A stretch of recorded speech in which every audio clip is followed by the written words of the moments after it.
Everyone, welcome to Manufacturing Hub. I am Dave. This guy over here is Vlad. If you guys are new here, welcome. If you guys have been here before, welcome back. If you're new here every Wednesday at about 4 o'clock East Coast time, Vlad and I have a conversation with either him and myself, as we will today, or with a guest, most of the time with a guest, about all things manufacturing and automation. Every month we pick a theme. This month we're talking all about consumer processed goods. Vlad and I are going to go dive into it today, talking about a bunch about our food and beverage manufacturing backgrounds. So excited to go ahead and jump into that. Vlad, do you want to say anything to our listeners at home?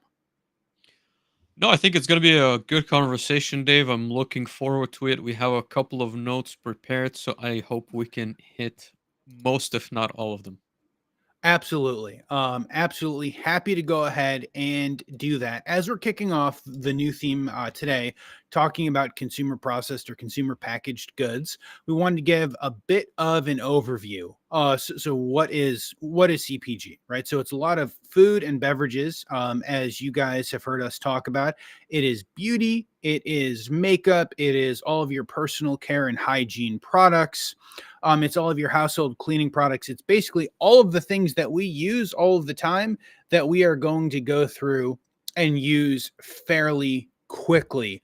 Um, there was some kind of thought on my side, Vlad, as to, have we gotten to the point where fashion is quick enough that fashion is CPG, or cell phones and other consumer electronics? Not quite yet. Not quite yet. And so looking at a couple of trends, as I was looking, I think there are a couple of big ones that Vlad and I might touch on a little bit today, and we'll certainly touch on more going forward, right? Talking about evolving consumer preferences, right? So between the health and wellness, sustainability, we've talked a lot about sustainability on this show, especially with our Siemens groups and our Phoenix Contact groups in the past. And we see a lot of rise of e-commerce. Now, Vlad, I was at a mall last weekend for the first time in, I don't know, probably about a year. Apparently, I go to a mall about once a year. I'm not sure I've ever been to a more depressing place than the outlet mall close to where my parents live, because about 20% of the stores are closed, and the ones that you walk in look post-apocalyptic. Like they're missing 60 to 80% of the things that I see, because I don't know, most of us just go buy things online and have them shipped directly to the door. And then a couple of other kind of interesting topics, talking about trends. We talk a lot about data-driven marketing, right? So we talk a lot about data-driven manufacturing and sustainability on this show, but talking about how consumers are going and making choices, and how companies are literally leveraging those choices and going and marketing so it hits everyone with very specific ads. When we go to websites and Amazon goes and pushes things like that and everything to one's cart. We'll talk a little bit maybe today about consolidations with mergers and acquisitions, right? We see a lot of that, and I think we'll see a lot of that going forward. And then another kind of interesting point on this list of trends is technological innovation, right? So talking about automation, talking about robotics, which we talk a lot about, talking about artificial intelligence, which hopefully Vlad will let go by at this point so we don't derail this conversation completely on does artificial intelligence exist or not, and then manufacturing and logistics and a bunch of other things along those lines. Vlad, any of those things particularly stand out that you want to talk about immediately? Well, I guess maybe not necessarily out of that list of topics, but I think we need to have a discussion maybe on a more fundamental level of what CPG and, let's call it, food and beverage industries are, right? For those who are maybe not have worked in those factories, and kind of what are some of the general KPIs or metrics that are important. So if I can start us off in that, I want to say segment, Dave. Mm-hmm. So as you've mentioned, we all buy products, whether it is food, whether it is drinks, and typically the channels that you would do that is either at one of the larger chains, right? So I bundle like Costco, Sam's Club. What else? A couple of like the larger chains, Walgreens, and then smaller suppliers, right? And typically, what happens as a manufacturer, you would be either selling or fighting for, I want to say, shelf space Mm-hmm. in one of those stores. And if I want to, again, jump ahead a little bit of the point I'm trying to make, one of the most important aspects of working at a facility, or one of the most important metrics, is how cheap, or I guess like how inexpensive of a product you can make in order to sell that to one of those companies, right? So to give you an example, I've worked in diverse food companies, one of which was Kraft Heinz. And so every year, or at least on a quarterly basis, you would have a review of essentially what was the cost of delivering that. In my case, it was a Lunchable that I was fairly closely tied to. What was the cost of that package delivered to the distribution center of the customer? And like I said, it could be a Target, it could be a Walmart, Walgreens, and then obviously they would somehow distribute to the smaller suppliers. But I think again, like at a fundamental level, you're always fighting for that shelf space that we're all familiar with, and you're always trying to bring that cost down from the manufacturer standpoint. And I want to make sure maybe that, like I said, people who are not involved in food and beverage understand that nuance, because I know, let's say if you work in oil and gas, the parameters that you're working with and against are to some extent different. But we can certainly dive into a lot of the topics that you've mentioned as well, Dave. So I'll let you kind of continue on that introduction path. Absolutely. So I think that was a good introduction. If you guys have questions or thoughts when it comes to CPG in general during this or during any of the other conversations over the course of our theme, please let us know. Vlad, one of the things I want to do before we get too deep into this is we ask all of our guests for their background and their introduction. And I feel like unless you and I are up on a main stage, we don't necessarily do a very good job of introducing ourselves. So, Vlad, can you tell all the listeners at home a little bit more about you as Vlad the practitioner? Sure. So I guess I'll start from my electrical engineering degree, which I got back in 2013. I immediately went to work for Procter and Gamble at a factory out of Maine. So there we were manufacturing all of the Tampax products. So as you can imagine, highly automated space. And again, we'll kind of get into the nuances of, let's call it pharma or medical device classification of those items versus food and beverage, but highly automated. Pretty much everything was state of the art. I was bringing in different lines from Japan and Italy, where we would essentially commission them and then bring them back to the US for testing and running purposes. I then switched over to the food and beverage industry, joined Kraft Heinz back in 2017 as a maintenance manager. And so there I had a fairly different role, but still overseeing a couple of different lines, working with mechanics and electricians, trying to make sure that production is running. And as I've explained a little bit, that we optimize the cost of production of those goods. And again, I know this is not generally a business podcast. So we can certainly get into those numbers a little bit more and kind of what goes into that cost in general. But at the end of the day, my role was to make sure production is running and that we did so with the minimal expenses.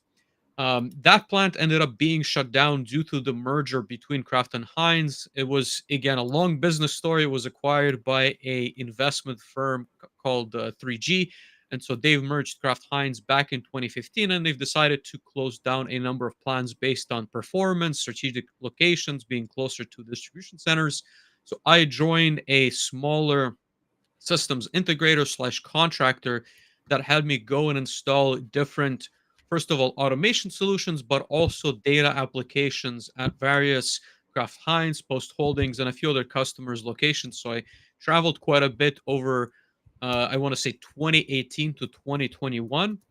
And then I decided to go back to school to get my MBA in order to learn a bit more about the business world. So I've since then graduated with a little bit more knowledge under my belt on the business side. And since then, I've been running Solus PLC and then a few other ventures, but ultimately still fairly closely tied to understanding what manufacturers are doing, talking to a lot of engineering managers, directors, and sort of helping them solve problems. And at this point, across different industries, but still predominantly food and beverage, since that's where I've had the most experience in many, many years. How about you, Dave? Absolutely. No, I think it's always interesting. So thank you for that, Vlad. We'll have to remember episode 152 is where we last did these introductions, so we can just go direct people towards them. But no, hey everyone, if we haven't met before, my name is Dave Griffith. I've spent the last 15 plus years in automation and manufacturing. My technical background is in aviation and aerospace, and so I've got to spend some time. I got to spend some time working in that. And then I worked for a large German OEM that builds gantry style machines that drill and rivet airplane fuselages together, which was interesting and kind of my first foray into working with German and European companies. And if you guys listen to the show, again, we've certainly done a lot of that here on Manufacturing Hub. About 8-ish years ago, I transitioned out of working in hardware, mostly process automation, to running a systems integration company. We focused mostly on MES, the manufacturing execution system, and kind of data level. And I feel like that's where Vlad and I first connected, and kind of some of the very early beginnings. And maybe the first theme of this podcast was based on manufacturing intelligence, because it very much aligned to a lot of our backgrounds. And then about 4.5 years ago, I tell people, or I joke with people, that I became a reformed integrator, and turned into a consultant. So I mostly spend about half of my time helping end users go solve problems, taking technology they have and focused on the execution side of that. And I spend about half of my time working with brands, companies looking to grow and expand, companies looking to come to the US, kind of a variation of all of those. And along the way, I've done a fair amount of work in food and beverage. As Vlad told everyone, he's got a bunch of work with kind of like major corporations. And I've done some of that with major kind of Fortune 50 organizations, but the majority of the work that I've done is on the more small to medium side. And I want to go kind of transition into some of those stories, Vlad, because I feel like here during your introduction, you talked about Lunchables. And I want to tell everyone the first time you told me you had done Lunchables, right? So this is, I don't know, almost 100 episodes in to Manufacturing Hub. Vlad and I were at Automate last year. We're going up. We are in the elevator, going to the hotel, and Vlad like deadpan tells me that he's like, yeah, like, did Lunchables during one of these stints. And I'm like, Vlad, how has it taken almost 3 years for you to tell me that you've done Lunchables? Like, that is immediately something that everyone knows. That is like, I'm like, Vlad, you should lead with that. Tell everyone that you. I joked with him and told him he should tell everyone he's the creator of Lunchables.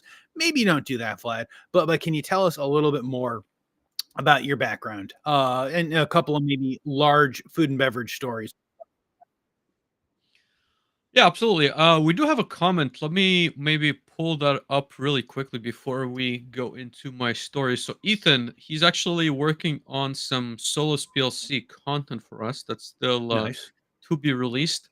But he's saying, I used to work in a poultry processing for a local supplier. To me, I was an electrical maintenance tech at the time as one of my first jobs out of school. I worked there for a few years, building a lot of industrial experience. My main tasks involved keeping production running, helping with production startup, servicing a wide range of process equipment, including scales, conveyor systems, batchers, graders, baggers, and box machines. So this is, when he lists all of that equipment, at least I pretty much know what all of those are. I don't know, David, if you have like the same feeling, but it Hmm. immediately resonates with a food processing facility for me. And I have not worked in poultry. I've worked with some of the cold cut plants for Hmm. Kraft. They use a very similar, I imagine, process, and they actually did process turkey, but it was at a later stage. It wouldn't necessarily be. I'm assuming he's talking about the very early stages of poultry processing. It is not the nicest smell, I can tell you that much. That's my Yes. experience with any meat products whatsoever. But maybe to transition us to the story, unless you had some comments for I was Ethan. going to say, poultry is like probably the second worst smelling place and types of places that I've worked with in the past. Pigs are, especially in the summer, are in my experience worse than poultry. But Yeah, pigs are worse than poultry, but I think you get a lot of that with live animals. We've got Hank in the comments, and for some reason, I am seeing like again like 30% of the comments when it comes to the chat here, guys. So I'm seeing Hank greeting us from Dallas at Tracer Root Con. I've actually never said that out loud, so hopefully I am pronouncing it correctly. Josh, and we've got Scott McNeil in the I think it's comments Trace asking Route Con. Trace Trace Route Well, Con Trace Route Con. I think. Trace Route. Sure. We got Scott McNeil in the comments talking about paper.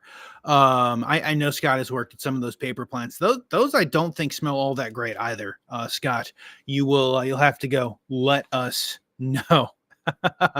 uh, Dave, I'll say I don't see any of those comments, so I think it's going to be up to you to bring them up. It seems like they're not getting into a restream either. So if there are comments, please bring them in. Absolutely. Absolutely. Sweet. We will absolutely do our best with comments here, guys. You guys keep commenting and doing all of those things that you do. And if you guys are listening to this afterwards or watching on YouTube or somewhere else, most of the comments that we get are on the LinkedIn side. That is where we get most of our listeners. But Vlad, we somehow completely took you off the topic of a bunch of Yeah. like very iconic Kraft foods. So tell us about that.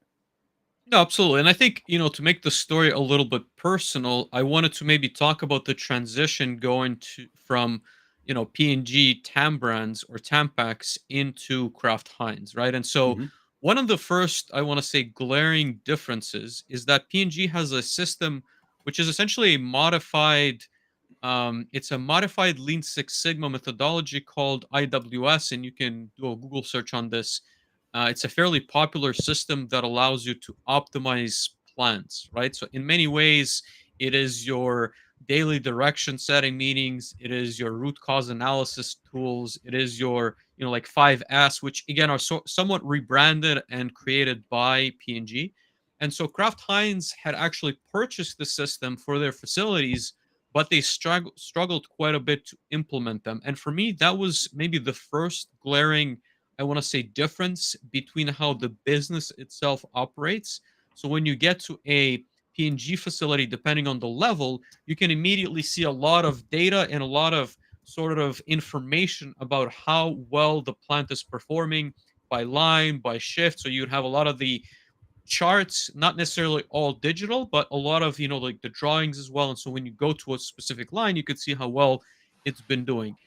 In food and bev, I find that it's still a little bit, and again, we'll get into the whole argument of maybe slimmer margins on the food and beverage side, but you don't see as many, from what I've experienced, tools of that nature in the facilities of that size, right? So that's the first kind of impression that immediately hits you when you transition. And I would assume from pharma, it would probably be very similar.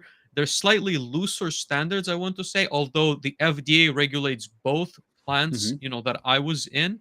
So I think it still is like factory to factory specific. Um, from the automation side, my again, this was my perspective at least, but a lot of the facilities are not cutting edge. Let's put it that way. So you're going to find a lot of fairly old equipment Mhm. that still runs, has been probably, refreshed over the years, but ultimately requires a lot of retrofitting to bring it into the state where you're able to pull that data out, right? And so in a lot of my, I want to say, jobs after P&G, I was essentially the guy that worked with a lot of data. I really believe that understanding a system well before you can tweak, make changes, or improve the process is essentially the first step, right? And so, in many of these food and beverage facilities, just as Ethan described, you have fairly standard sets of equipment that are, I want to say, brought in from different manufacturers, but ultimately operate in a similar fashion. So, in order to extract that data, you don't need to always reinvent the wheel. You need to have a set of formats. And again, that depends on whom you're working with, but you should be able to fairly easily be able to gather that data out of each machine and then pull out the first metric, which is ultimately OE, and then start pulling out some more data out of those machines. But to go back again, maybe to my story, what I've learned is that there is not a or at least the factories that I've been to, there's not always a culture of using data to make the decisions, Hmm. whether it is on the engineering side, on the maintenance side, or even on the business side, right? And so I had many, many discussions with engineering managers, directors to sort of instill those tools and those capabilities. And I think it's one of the biggest opportunities, at least that I've seen, when it comes to, I want to say, less mature industries. So be able to extract the data, which, like I said, requires the upgrade of equipment, which also requires a cultural shift, which also requires the right tools and partnerships, and then ultimately requires you to use the data that you have, which is a whole other conversation. And Dave, I know you've worked in that sphere, so teaching or training the individuals that the data is valuable, teaching and making sure that the data is adequate and accurate, and then making sure that they actually are solving problems that they find on the production floor. So anyways, maybe to wrap up the story, I think that my impression was generally that there's a lot of opportunity in leveraging data, but there were some problems, or I guess some issues that needed to be addressed in order to get the food and beverage plants up to speed to using it correctly. Absolutely. I would say for all of the larger organizations that I worked with, I think they very much kind of fell in line with your comments, Vlad, right? They don't have the oldest, or they don't have the newest equipment, and they are not investing in cutting edge for a variety of reasons. And we'll go talk about those a little bit more. And there is I don't know, there is the need to go through a culture change if a group wants to be data driven, right? Like most groups, at least especially the big ones, are so large and they've got dozens or hundreds of employees many times in these facilities across 3 shifts or 5 shifts running 24/7, that you can't go in and say one thing to a single group and then suddenly it happens, right? Like if you want to go roll any tool out, you have to go cover all 5 of those shifts. And it's always difficult because if everyone likes to blame third shift, right? So if third shift does something that sets first shift back, then you completely hear about it, and it's difficult to go get folks who are working on that facilitation. Many times, if it's internally, it's going to be your engineers and your maintenance managers to go cover those third shifts, to go cover those weekend shifts, because it's difficult, because most of those people have worked lots of years in order to work a semi-reasonable weekday work shift. So I would completely agree with that. Coming back to you, Vlad, and kind of your story, when you talk about kind of the differences between some of the P&G groups that you've worked with versus some of the food groups that you've worked with, do you think it's the industry that people are working in? Do you think it's the fact that it's always been that way, that these large Fortune 50, Fortune 20 organizations, um, why do you think they're different on the Kraft Heinz side versus, some of the more regulated industries, if you will?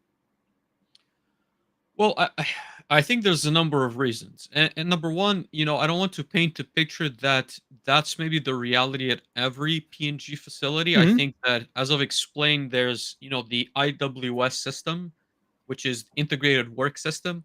And so ultimately what that means is it assigns a different level of maturity to a specific facility, right? So it's possible. So I was at the highest maturity Okay. level facility, and I've also been to, so for example, Gillette has one of the highest ratings as well. I've been to that facility, and then I've been to some of the diaper facilities for P&G.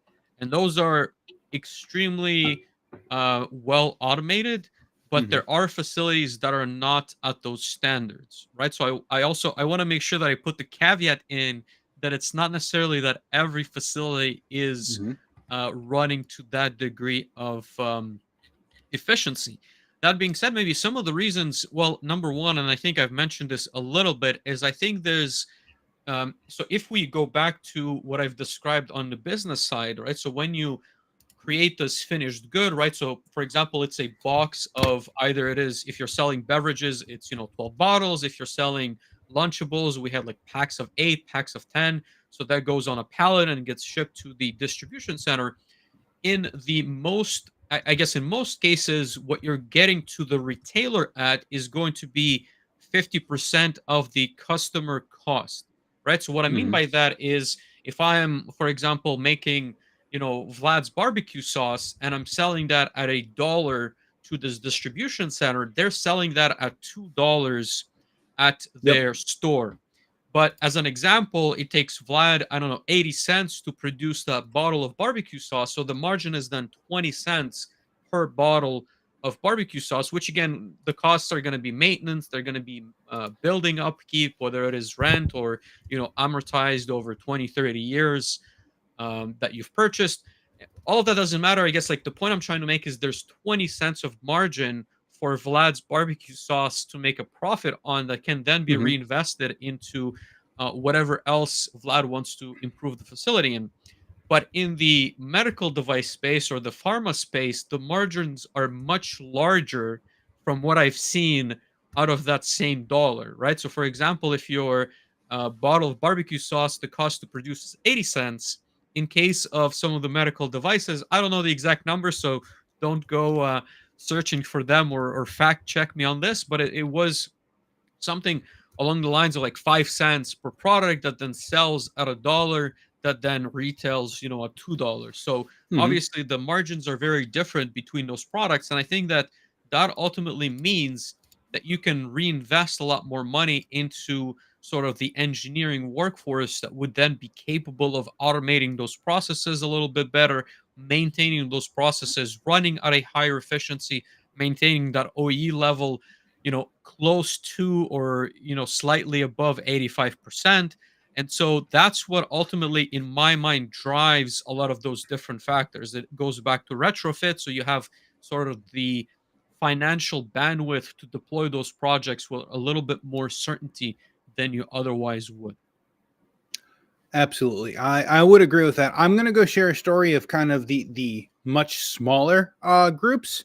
But first we asked in the chat in the comments, what are some of the best and worst places that you've worked, thanks to Ethan talking about poultry. Ethan actually, I think, says that water, wastewater, he's worked at, or I suppose wastewater, he's worked at a couple of really bad smelling plants there. Hank in the comments is talking about bakery and chocolate plants are really good. Um, and he said he worked at a yogurt facility that smelled like hot jam all the time. That would be good. I have done work at chocolate facilities in the past. Those are generally good. Worked with a couple of those large automation upgrades. Very interesting for that. And then Scott McNeil in the comments is saying Smithfield, the hog processing plant, smelled like barbecue and death. Yeah, and as I said in the comments, one, I wouldn't like that because I like barbecue too much, and two, that generally fits most of the Smithfield plants that I have been to over the years, especially in the summer. Those first days, if you are working in the summer, are a very easy, are you going to make it at the facility or not make it at the facility? And seeing that this is a not a family show, but seeing as that we have some amount of rating in here, probably can't share all of those can't share all of those stories. We've got someone whose name I don't see, and I apologize, guys, they just show his user up here, saying feeling super grateful about only smelling metal right now. Yeah, the smell of metal is certainly tame and calm compared to some of these things. But no, so I I really appreciate. I'm sorry. Go ahead, I, Vlad. I was gonna I was gonna give, I guess, like two of my personal like examples on that side. So number one, that meat processing facility, right? Like I think I mentioned it a little bit earlier on the cold Mhm. cut side.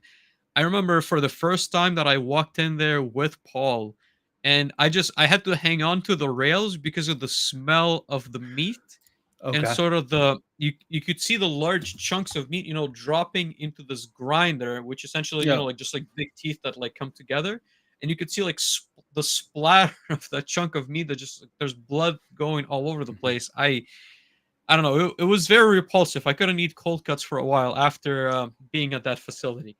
And Okay. then number two, to your point, like on the heat side, so picture rural Georgia, it's Hmm. middle of the summer, and we're installing this peanut roaster, and we're trying to run this thing with like, full blown heaters so that it could essentially like break in the chains. You need to make sure it Yep. stretches like entirely, and then you can regulate it based on that. And of course, I'm the only one who's wearing the right PPE that is like fire rated and electrically rated because I have to check the panels. Everyone is almost shirtless because it's just so hot in that room. I'm sweating. The smell wasn't that bad, right? Obviously, there's a bit of a burnt smell, and sort of the metal and the hoppers are, let's call it, cooking a little bit, but it's just so hot and sweaty, and it's just not a pleasant environment. And plus, this was a new facility that didn't have any ventilation control set up yet, so it was a tough couple of weeks getting that roaster up and going. I worked with a guy a couple of years ago who didn't really have manufacturing experience, and so when springtime hit at the facility that we were working at, of course there was no HVAC in the in that processing area, and we were mostly making beer, right? But there was no HVAC, and like 15 minutes in, he basically taps out. He's like, "It is too hot here. I am sweating too much. I could not possibly work here." And I looked at him and I'm like, "My man, it is only going to get like this. This is tame. If what, like March, if a warm 75 or 80-degree day in March is going to bother you, it's going to get a lot worse, but before it gets better." But having said that, so I really liked your examples, Vlad. I want to kind of give the maybe nearly counterpoint when it comes to working with some of these smaller and medium sized facilities. So as most people who have listened long term know, I have found a bunch of work in beverage, right? And a lot of work in beer and a lot of work in like hard seltzers and things like that. I've worked with, I don't know, 6 or 8 groups in the last handful of years who all generally fall in that category. And so you guys heard Vlad talk about having automation and all of this. One of the smaller groups that I worked with, they were a brewery. I went in to go look at a packaging line that they had bought. It had lived in a storage unit for, I don't know, 10 years, 15 years. But they had bought it. And so we came in to go give it a look and see what we could do to get this bottling line up and running. And we open the panels and it's literally full of rat poop, right? And so it's good when no motors run, when things are wired incorrectly. And as we get deeper and deeper into the week, apparently the story was with this thing, Vlad, that there was a lawsuit because it was promised, and this was like the prototype or the first one that was supposed to have been made, and it never ran. So at one point we ran a label on it, and at one point we ran water through it, and we were pretty sure it was the first time anyone had ever put a label on a bottle when it came to that. And so it was insanely expensive to attempt to get up and running. To the best of my knowledge, it never got up and running because it needed like, I don't know, $20,000 to $30,000 worth of upgraded and new things. But for that group, it was worth the gamble because they were in a, call it, approximately 7.5 barrel brew house. If anyone is in beer, that they know how small that is. It is exceptionally small, and whatever they wouldn't put in kegs, they would quite literally go and like a couple of days a week. There would be 2 guys who are literally hand bottling this, right? So it comes out, they've got a couple of bottles, the bottles get washed and rinsed and flipped upside down, and it's a like 80 to 90% manual process. They hand fill it, and then they go manually put the tops on with nitrogen. And you have never seen a couple of guys with bigger forearms than like 2,000 bottles in. They're like We're 12 hours talking in for the regular day. bottles. Like 40-ounce bomber bottles. Yeah, Okay. like big bottles, but they're doing literally everything that wasn't sold out of kegs for the front of the house was done with that. And then kind of on the flip side, I spent a bunch of time working with a mid-sized co-packer brewery. They had a 150 or 200 barrel brew house, so significantly larger. They had thousands of barrels of tanks, And as they were going and becoming a co-packer, they quite literally bought what they called this Frankenstein line. So they bought a filler, and they bought a cartoner, and they bought a tray packer, and they bought a pasteurizing tunnel at some point, that they literally ripped the line in half in order to go run this pasteurizing tunnel through. And they had this sleever machine that was just absolutely horrific to attempt to use. But like for them, that was the first step of automation, right? So that was the first step of automation. And I don't know how many millions of dollars it would have cost to get that in. That was the first step of automation. And they were going through a 50 to 80 million dollar increase, where they were getting a couple of new lines in, because that was going to prove what that looks like, that it was a viable business. So as much as Vlad and I like to joke about the organizations who have been around and may not be the most automated, I kind of wanted to give that counterpoint to our listeners who might not know how, I don't know, advanced some of these groups are, who have managed to put juice or beer or whatever it is into containers, day in, day out, because there are groups who struggle to do kind of those most basic things. Mhm. And Dave, let's go on a slight tangent since you did mention co-packers, right? And I Mhm. don't want to make the assumption that everyone that's listening and viewing us necessarily knows what a co-packer is, and ultimately maybe how those dynamics fit into some of the business decisions, but also some of the automation decisions.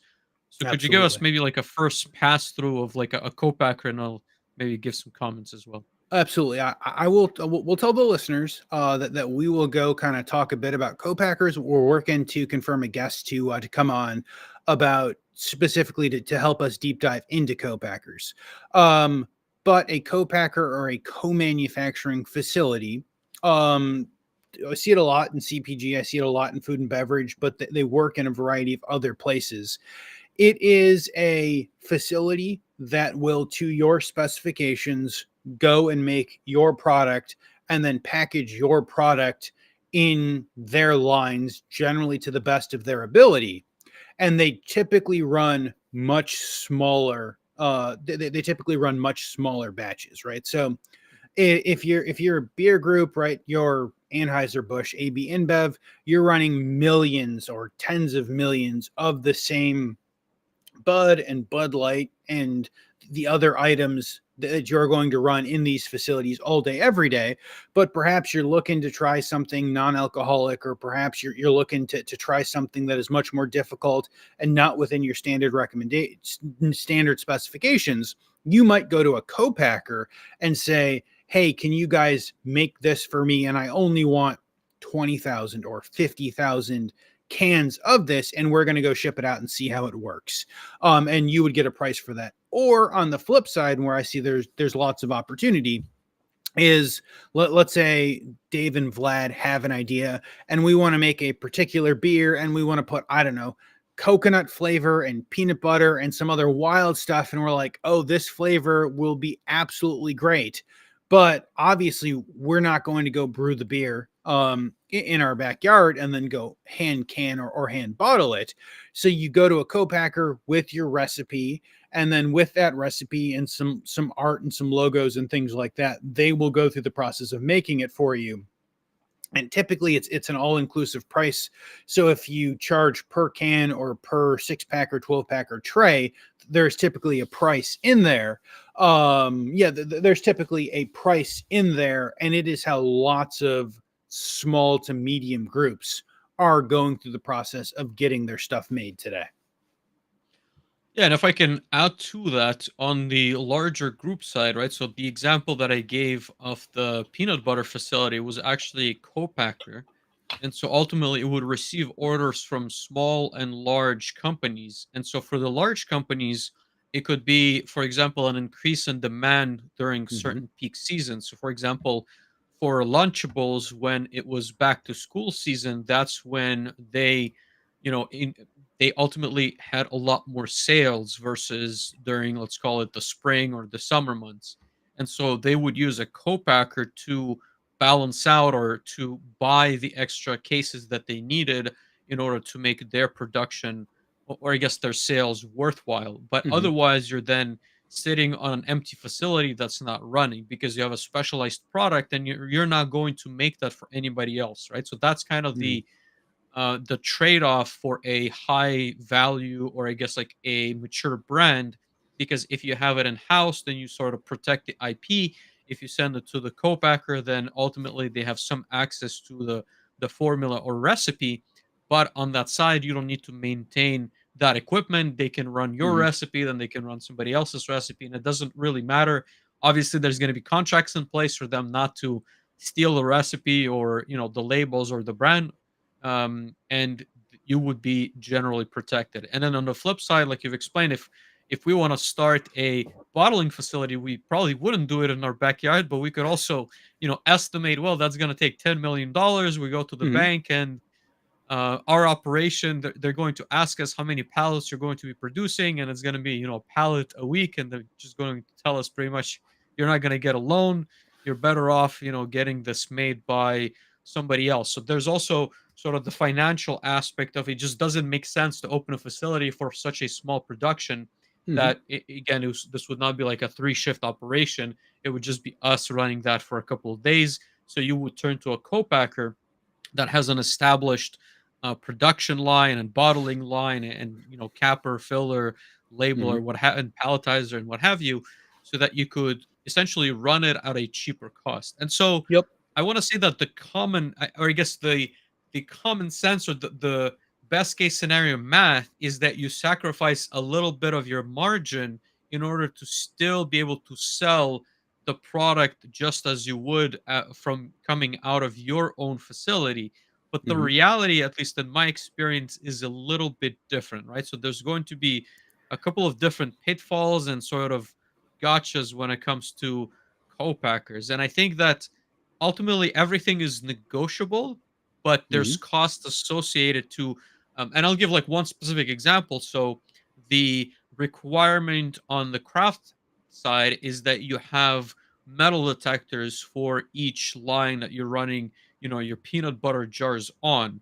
So Hmm. ultimately, what Kraft had negotiated with the co-packer is that they would install their own. So Kraft would provide the metal detectors, Yep. and when you're running Kraft peanut butter, you would have to pass them through the detector and then sign off on a report that that is running. Ultimately, that is someone's paying for that machine, and someone needs to Hmm. maintain that machine, and someone needs to integrate that machine. So you're ultimately putting a piece of machinery from your requirement into a co-packer, and then it becomes a bit more muddied as to what the agreement looks like, right? So Yep. there's a lot more nuances, I think, than me and you are able to probably explain even in like a 1 hour conversation. But everything is possible, and there's trade-offs and sort of costs to all those options. Absolutely. And then I would say we are very specifically talking about food and beverage here, but we see co-packers kind of across all industries. Like there are some major groups who make sense for them to have manufacturing internally and intrinsically because that is part of their core competency and they get all of this extra benefit by owning all of the manufacturing and being able to increase or decrease production or try new things. Um, but I think lots of smaller brands, you don't possibly have the opportunity to do that. So I will go ahead and shout out. So for listeners who don't know, I like notebooks, right? And so this is a notebook that I listened to kind of the guys talk as they went through the process of making it. And I get to laugh because they talk about the struggles of manufacturing and the lead time of manufacturing and all of these other things. But for most groups, like you couldn't afford to go buy the raw materials, go buy the embosser, go buy kind of everything you need, and then have it stitched or glued or other things together. Right? That is not feasible. So you go and you build a product based upon different offerings that people have. So you pick the paper, you pick the cover, and then at some point it meanders down their processing lines and they go make, if it's 500 or if it's 25,000 of these, and that is a day, a couple of days, a couple of weeks of production for them, and then they've got another 6 months of product that this group is making. So there are lots of kind of very specialty products that unless you're one of the largest organizations, you can't, or you're super small and make everything by hand. There's kind of this large middle ground that for the vast majority of groups doesn't make sense for them to even attempt to go make themselves. Interesting. So I want to go touch on a topic, Vlad, that you had talked about a little bit before, and it's margins, right? And I think that is the thing that very much, I think it's the thing that kind of bridges the gap between large companies, between small to medium sized companies, between almost anyone, unless you make like hyper exclusive, hyper specific, exceptionally premium products. There is not a ton of money per item in nearly anything food and beverage related. Right, I would definitely agree, right? And as you said, unless you have a premium product or a differentiated product, or I think the third one would be a branded product, it Hmm. becomes very difficult to compete on that market, right? Because at the end of the day, a beer is perceived as a beer unless there is Hmm. some kind of a very different, let's say, sought after profile, but it's going to be very difficult to sell that to a consumer at a bar at a premium, right? So if it's $6, maybe there's a way to stretch that to eight, but it's not going to Hmm. sell for $60 per se. Versus if you look at a trademarked item or a highly, I want to say, differentiated item like Lunchables. And even so, I think Lunchables got copied by a bunch of different brands Oh that yeah. again just repackaged food. And I think they took over the market quite a bit. Or if you look at even I think Gillette was a very massive brand for P&G in general, and then the biggest, I want to say, news on that side was when what was there was like a service where you could pay a couple of dollars and then you get a razor Oh, shipped I to you think it like a started subscription. as Harry's, right? I think Harry's was maybe the first one. But there are so many different razor I think it company. was No, Dollar no, Shave Club. Dollar. Dollar Shave Club. Yes. That's Hmm. right. So essentially, what they had done, right, and I think this is a business case, if I'm not mistaken, in a couple of journals that was published.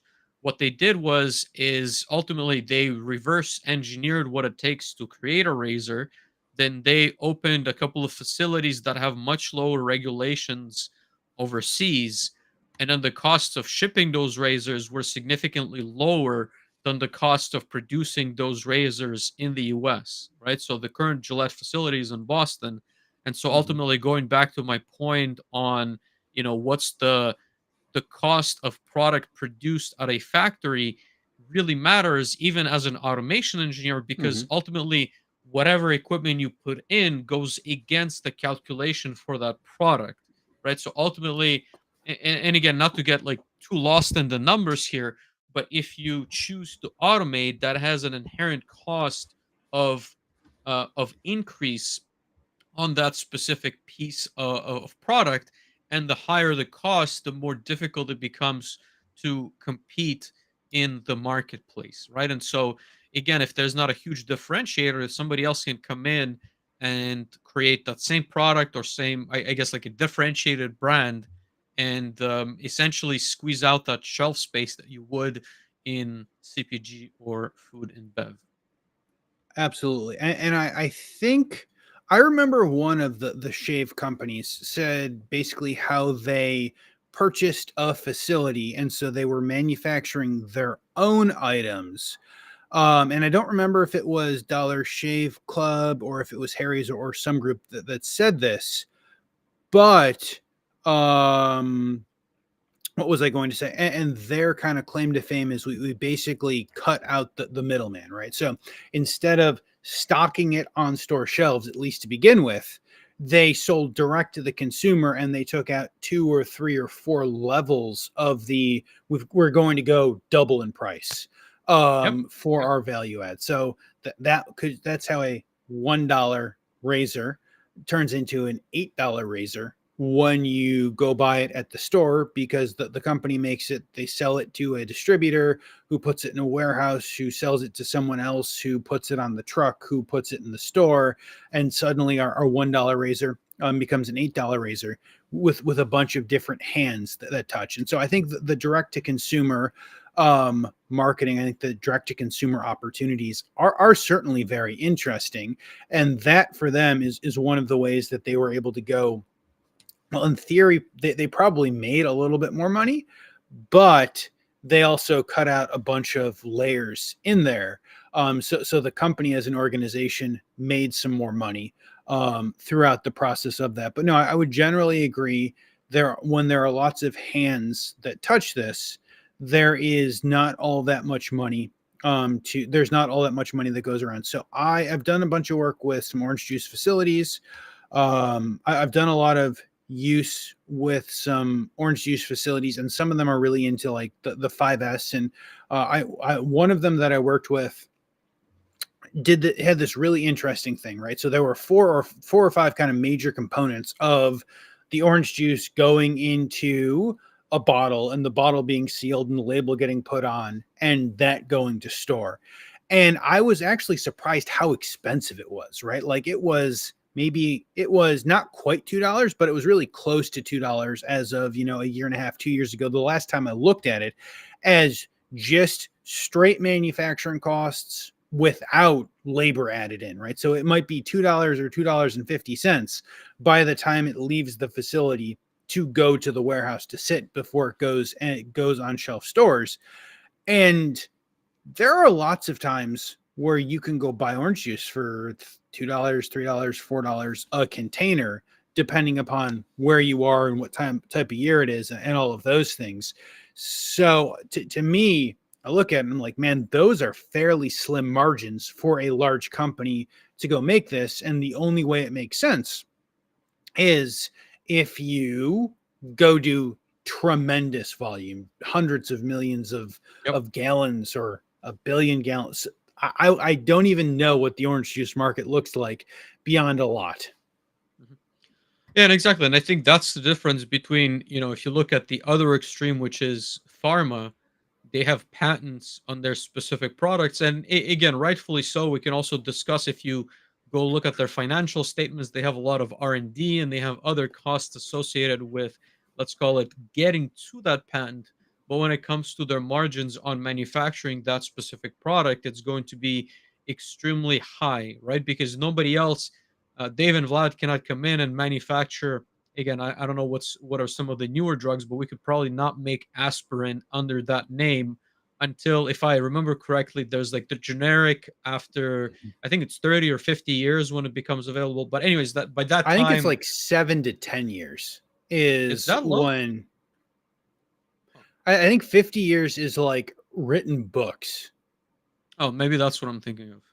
Right, but anyways, like the point is they have a patent that protects them, so there's really nothing that can be done. You cannot sell it, you cannot produce it. You can Mhm. maybe do it in a completely different market where they haven't patented it, but that's a whole, other conversation. But the point is they can have those high margins because they have the product pretty much secured by the R&D that they have put in money upfront into.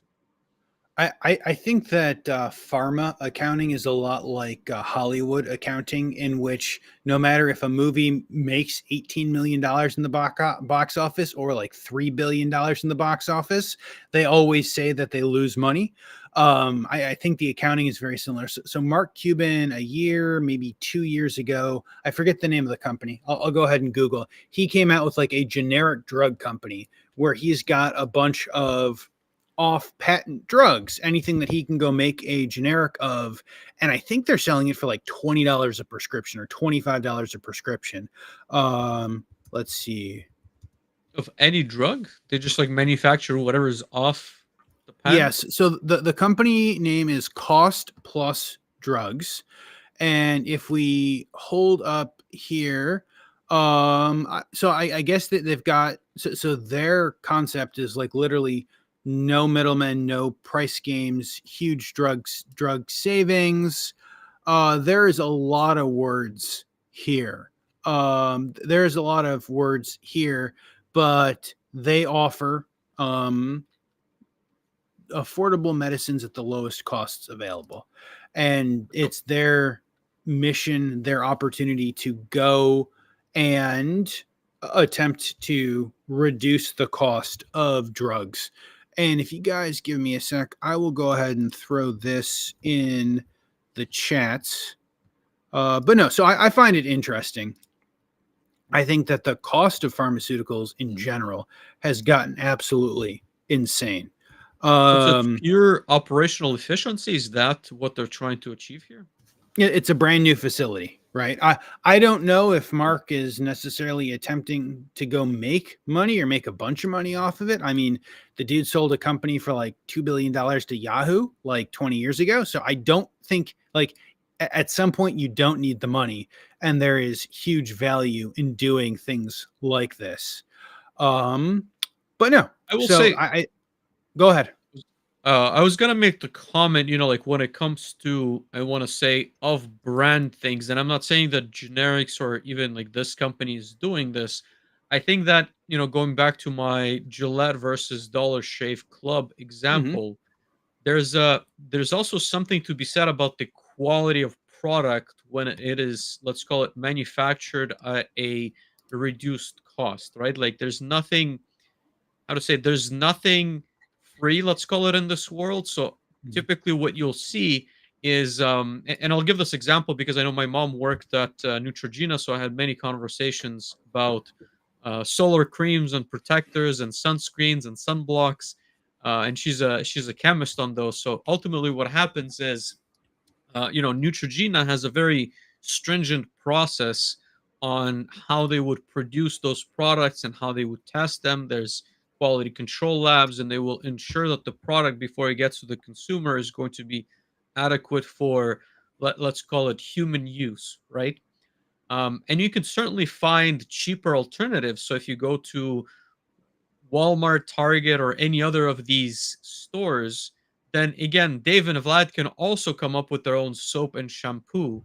But the chances of us having the same level of quality and control, and ultimately maintain the same margins and provide the same type of shelf space is going to be relatively low. What I mean by that is it's not all made equal. So there's going to be trade offs with using off brand, or I want to say like lower cost products that I think consumers are not always aware of. And I think this even goes back to our conversations on co-packers. The reality is, a co-packers, and again, this is my experience, is never going to be able to make a product to the same level of quality that you can in general in-house. It's going to be rare that you have a very set up process in house that runs well. You give the same recipe to the co-packer, and they're going to have the same level of quality of production. So there's also, I think, Dave, wasn't it you that was telling the story about the sneakerheads that would like check the ID of Yeah. like the shoe it's made, and then like it's different. We had a guest on, Adam Montoya, and I'm trying to get him back on. I don't know what his schedule looks like for this, but Adam is the sneakerhead, right? And so he on, and I'm gonna have to go look up the episode that he was on. I don't particularly have it off the top of my head, or maybe Vlad will look it up while I'm retelling the story. So Adam was on one of our episodes, and he's a sneakerhead, right? And so he really likes sneakers, and he was saying how in the sneakerhead community, the specific facility that a sneaker is manufactured at makes a difference, right? So like a facility sneaker might be worth $50 or $500 more if it comes from one specific facility, because the quality from that specific those facilities are so well known. And Vlad looked it up. It's episode 61. So thank you for that, Vlad. It was a really good episode. Adam does a bunch of work in that. He talked about reshoring the Mac Pro, which was super interesting. All the way around on episode 61. So certainly worth a listen to that. And so I think the deeper you get into any specific hobby, that is where kind of quality is super worth the extra prices. Yeah, I would definitely agree.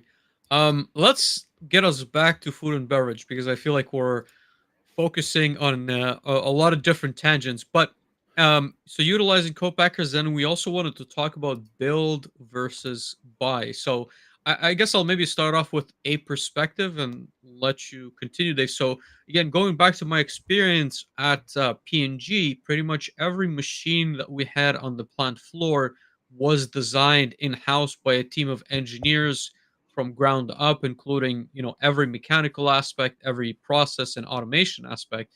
But when it came to food and beverage facilities, in most instances, because again, products are fairly similar, chances are there's thousands of bottling facilities, a lot of solutions for whether it is cutting your slices of meat or cold cuts, whatever it is packaging, barbecue sauces. Those machines already exist, and they come at a fairly low cost compared to what you would pay if you were to redesign that from scratch. And I don't know why you would, but I guess what have you seen mostly or predominantly? Is it groups creating their own machinery or doing something very custom versus just buying off the shelf solutions? So I guess I see a lot of groups not necessarily intending to reinvent the wheel, but I see a lot of kind of like reinvention of the wheel, especially groups that don't have kind of that strong engineering, strong operational background of this is how we've done it in these places before. And if you don't have that background, then it becomes we're going to go buy the things that we think make sense. And again, I've been to facilities that they literally had to cut the line in half, pull it 25 feet in either direction, and put a large piece of equipment in the middle because we just never considered having to do that. It is the extreme example of Vlad's metal detectors at the peanut butter facilities. And I will say, Vlad, I've heard. I don't know if it's also your experience, but I've heard from multiple people who do work at peanut butter facilities that, like, I don't know, once every 2 to 4 weeks, they get a call because someone has somehow managed to encase the PLC in peanut butter, and someone has to go clean out the PLC and reset a bunch of things because the PLC is literally full of peanut butter, which to me is just like the most wild thing ever. I've not had that experience with PLCs, but it certainly happens to like pumps and sensors and augers and Yep. like belt feeders, because what happens a lot of times is you're sending peanut butter through pipes, and it's not that the pipes burst, but usually either the pump fails or there's an area where it cools off a bit faster than it should, and so then there's going to be like a spill all over the what's it called, the flow meters don't function. That was actually a very big learning point for me. I remember we had brought in like a specialist in flow meters, Hmm. and obviously they're all rated for liquids. And so Yep. peanut butter, depending on its temperature, is not a liquid, which makes it very difficult to control from, like a pure reading the flow meter reading and then like controlling the pump that's upstream. And so to your question, Dave, like what happens then if you inaccurately restart the line after the peanut butter has cooled down and now the reading is incorrect coming back from the flow meter into your control system? You're going to force too much product through, and chances are either the pump's going to cavitate or is going to cause a clog or like a burst downstream. Absolutely. Ethan is in the comments again, talking about how peanut butter is the best way to liquid cool the PLC. And I would also say, in my experience, the only people that consider peanut butter a liquid in all states is the TSA, who will not go let you take a container of peanut butter in your checked bag, regardless of if it's open or not. Very much upset, Beth. Very much upset, Really, Beth. I brought jars. I filled up like jars of peanut butter into my checked bags, and So you can put it in your checked bag. You cannot put it in your carry-on. Like you oh you yeah, yeah, cannot carry it through for a carry-on because they consider it a liquid. right. Hmm. Vlad, this has been awesome. Do we want to go ask each other our normal wrap-up questions for the listeners? Yeah, let's do it. What do you have? What do you have for the future, Dave?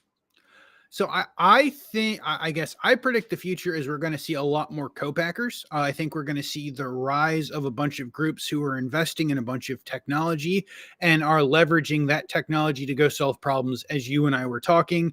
And I think as we go look at a large number of, I think as we go look at how quickly consumer packaged goods are moving, we will continue to see the rise of new brands, the need to go rotate through things through quickly. And so hopefully we'll see some more onshoring when it comes to that, so that we can go print 50 t-shirts or 1,000 t-shirts and not have to order 50 or 100,000 t-shirts and hope we get the right sizes, and then have them shipping containered over from China or South America or somewhere else.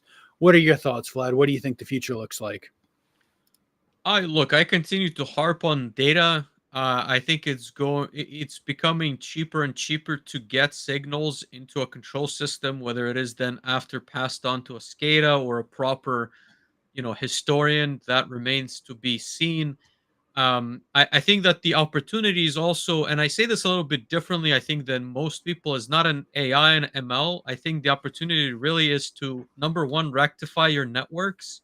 I think in Mm-hmm. most facilities, you still have either like a fully flat network or a non existent network. It becomes very difficult to extract that data.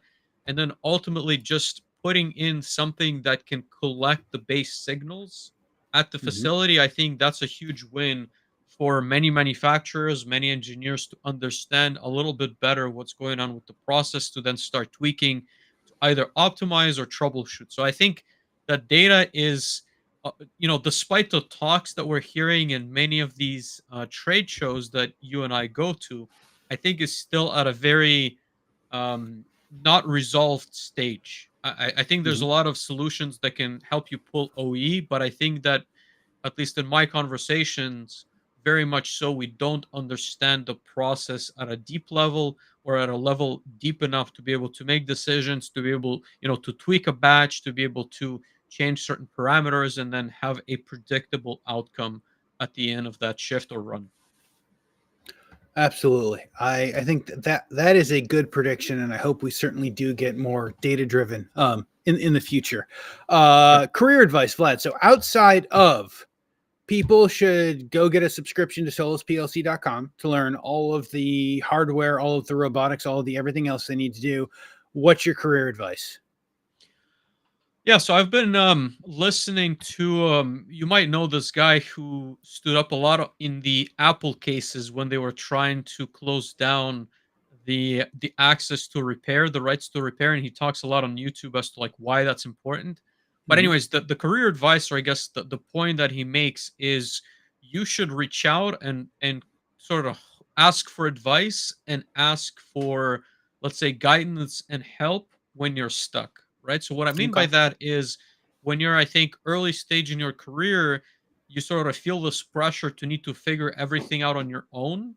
And most engineers are not going to reach out to either their peers or someone that they feel is, very high up above them. And so my advice for engineers or those in their early career is to not be hesitant to reach out for help and ask for guidance, advice, or support. Absolutely. I think that is fantastic. I would say, kind of in addition to that, have an idea of what you want to do in your career, and be happy and willing to go ahead and say yes, and do your very best to put yourself first in lots of situations, and make sure there's a reason why you're going to go do things, right? There's lots of opportunities.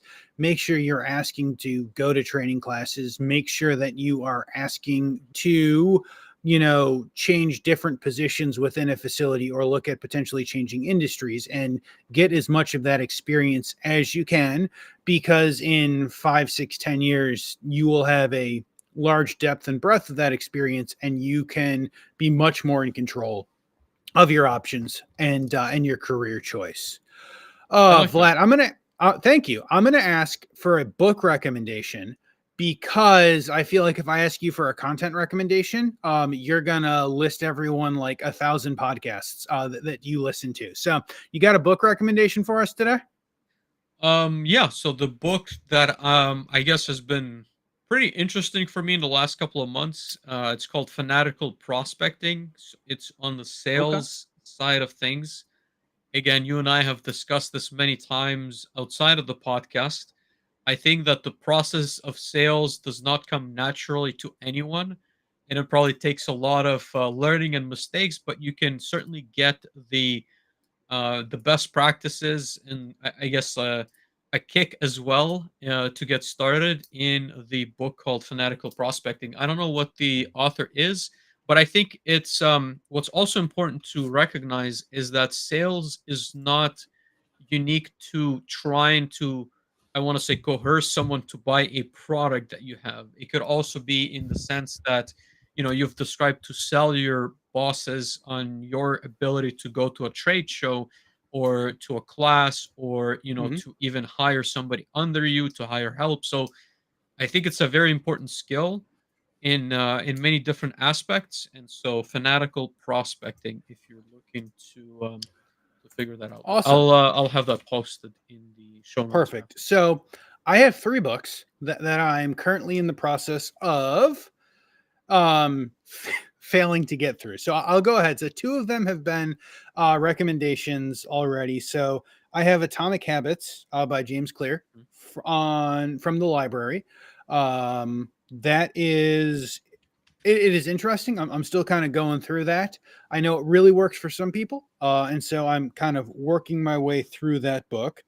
On the flip side, we had Adam on last week, and Adam had the culture series. So he suggested this strange sci-fi culture series from an author named Ian Banks, and I have had it in waiting to get through some of the other books in order to go read. I have not started it yet, but it is in my library from the library.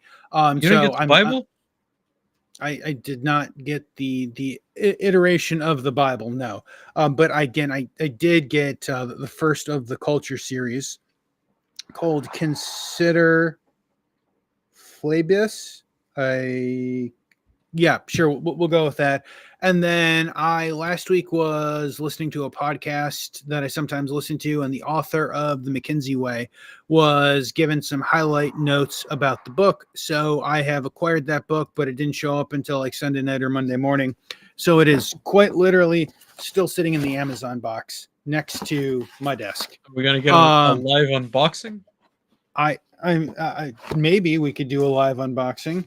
Um, yeah, at some point, I don't know. I might tape it and then show it to people if it's good, but not show it to people if but not show it to people if it's not good. So we got a couple of books that are all slowly in the process of needs to be read.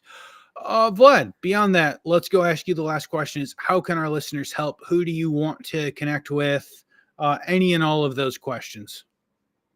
Well, I guess currently my biggest needs are technical writers and creators on the topics of PLCs, HMIs, SCADA systems, robotics, predominantly FANUC, but KUKA is also an option.